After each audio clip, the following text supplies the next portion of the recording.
کیا آپ جانتے ہیں کہ فاروق اعظم رضی اللہ تعالیٰ عنہ کا طرز حکمرانی کیا تھا؟ اور کیا آپ کو معلوم ہے کہ ان کی حکومت کا باقاعدہ آغاز کب ہوا؟ تو چلیے چلتے ہیں آج کے ویڈیو کی جانب۔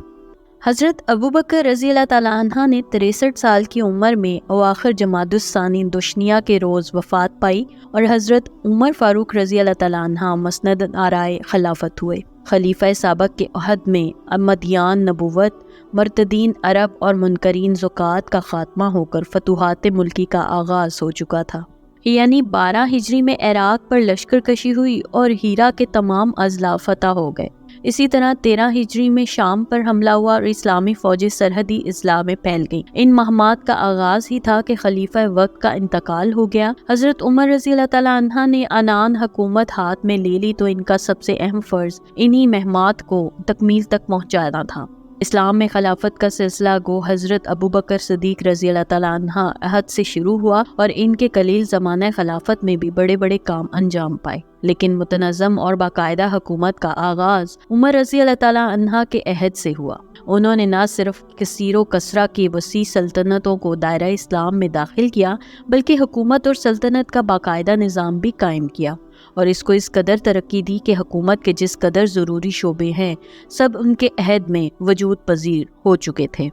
حضرت عمر فاروق رضی اللہ تعالیٰ عنہ کی خلافت جمہوری طرز حکومت سے مشابہ تھی، یعنی تمام ملکی اور قومی مسائل مجلس شورا میں پیش ہو کر طے پاتے تھے۔ مجلس کے ممتاز اور مشہور ارکان یہ ہیں: حضرت عثمان رضی اللہ تعالیٰ عنہ، حضرت علی رضی اللہ تعالیٰ عنہ، حضرت عبداللہ بن عوف رضی اللہ تعالیٰ عنہ، حضرت معاذ بن جبل رضی اللہ تعالیٰ عنہ، حضرت ابی بن کعب رضی اللہ تعالیٰ عنہ، حضرت زید بن ثابت رضی اللہ تعالیٰ عنہ۔ مجلس شورا کے علاوہ ایک مجلس عام بھی تھی جس میں مہاجرین اور انصار کے علاوہ تمام سرداران قبائل شریک ہوتے تھے۔ یہ مجلس نہایت اہم امور کے پیش آنے پر طلب کی جاتی تھی، ورنہ روزمرہ کے کاروبار میں مجلس شورا کا فیصلہ کافی ہوتا تھا۔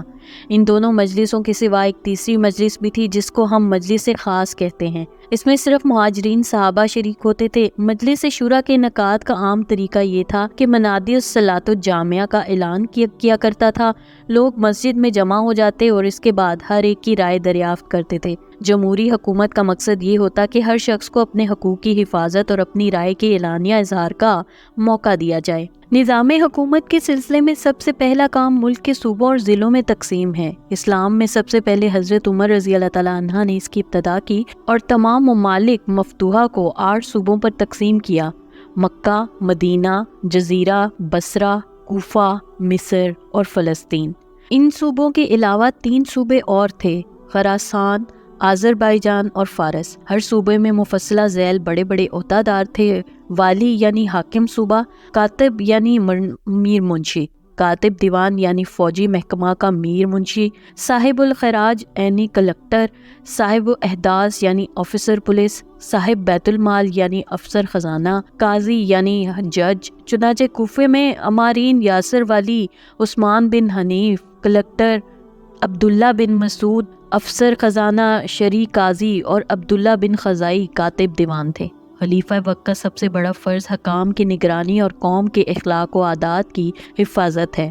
عمر رضی اللہ تعالیٰ عنہ اس فرض کو نہایت اہتمام کے ساتھ انجام دیتے تھے۔ حضرت عمر رضی اللہ تعالیٰ عنہ نے فریضہ خلافت کی حیثیت سے رفع عام اور بنی نوع انسان کی یہودی کے جو کام کیے، ذاتی حیثیت سے بھی ان کا ہر لمحہ خلق اللہ کی نفع رسانی کے لیے وقف۔ ان کا معمول تھا کہ مجاہدین کے گھروں پر جاتے، عورتوں سے پوچھ کر بازار سے سودا سلف لا کر دیتے۔ مقام جنگ سے قاصد آتا تو اہل فوج کے خطوط ان کے گھروں میں پہنچا آتے، اور جس گھر میں کوئی لکھا پڑھا نہ ہوتا خود ہی چوکھٹ پر بیٹھ جاتے اور گھر والے جو کچھ لکھ دیتے۔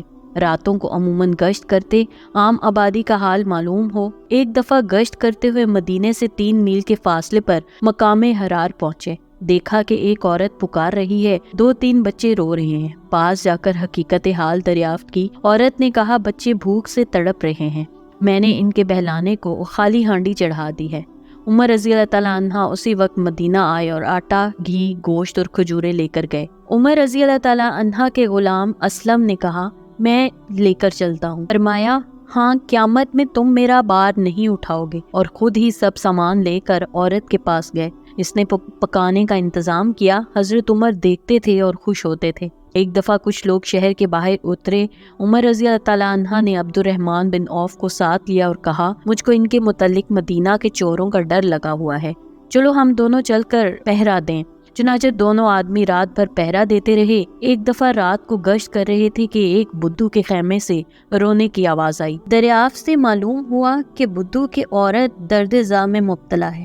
حضرت عمر رضی اللہ تعالیٰ عنہ گھر آئے اور اپنی بیوی کلثوم کو ساتھ لے کر بدھو کے خیمے گئے۔ تھوڑی دیر بعد بچہ پیدا ہوا۔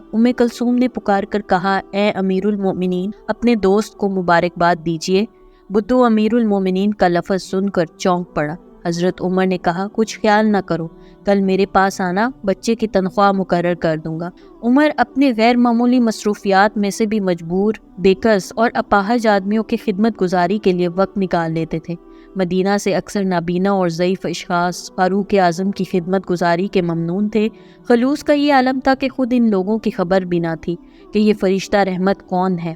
حضرت طلحہ رضی اللہ تعالیٰ عنہ کا بیان ہے کہ ایک روز علی الصبح امیر المومنین کو ایک جھونپڑے میں جاتے دیکھا۔ خیال ہوا کہ فاروق اعظم کا کیا کام؟ دریافت سے معلوم ہوا کہ اس میں ایک نابینا ضعیفہ رہتی ہے، وہ روز اس کی خبر گیری کے لیے جایا کرتے ہیں۔ جناب فاروق اعظم رضی اللہ تعالیٰ عنہ کی شان اور ان کی سیرت پاک کو چند الفاظ تک محدود نہیں کیا جا سکتا۔ ان کی طرز حکومت اور خلافت میں بنائے گئے قوانین اور پالیسیاں آج کے دور جدید کی ترقی یافتہ اقوام نے اپنائے ہوئے ہیں۔ اللہ پاک کی کروڑوں رحمتیں آپ پر نازل ہوں، آپ کے اہل بیت ہو، آپ کے اصحاب پاک رضوان اللہ تعالیٰ علیہم اجمعین پر، آمین ثم آمین۔ اس طرح کی مزید دلچسپ ویڈیوز دیکھنے کے لیے دیکھتے رہیے میرے چینل کو لائک، سبسکرائب اور شیئر ضرور کیجیے، اور ساتھ ہی ساتھ بیل آئیکن کو بھی دبا دیجیے۔ شکریہ۔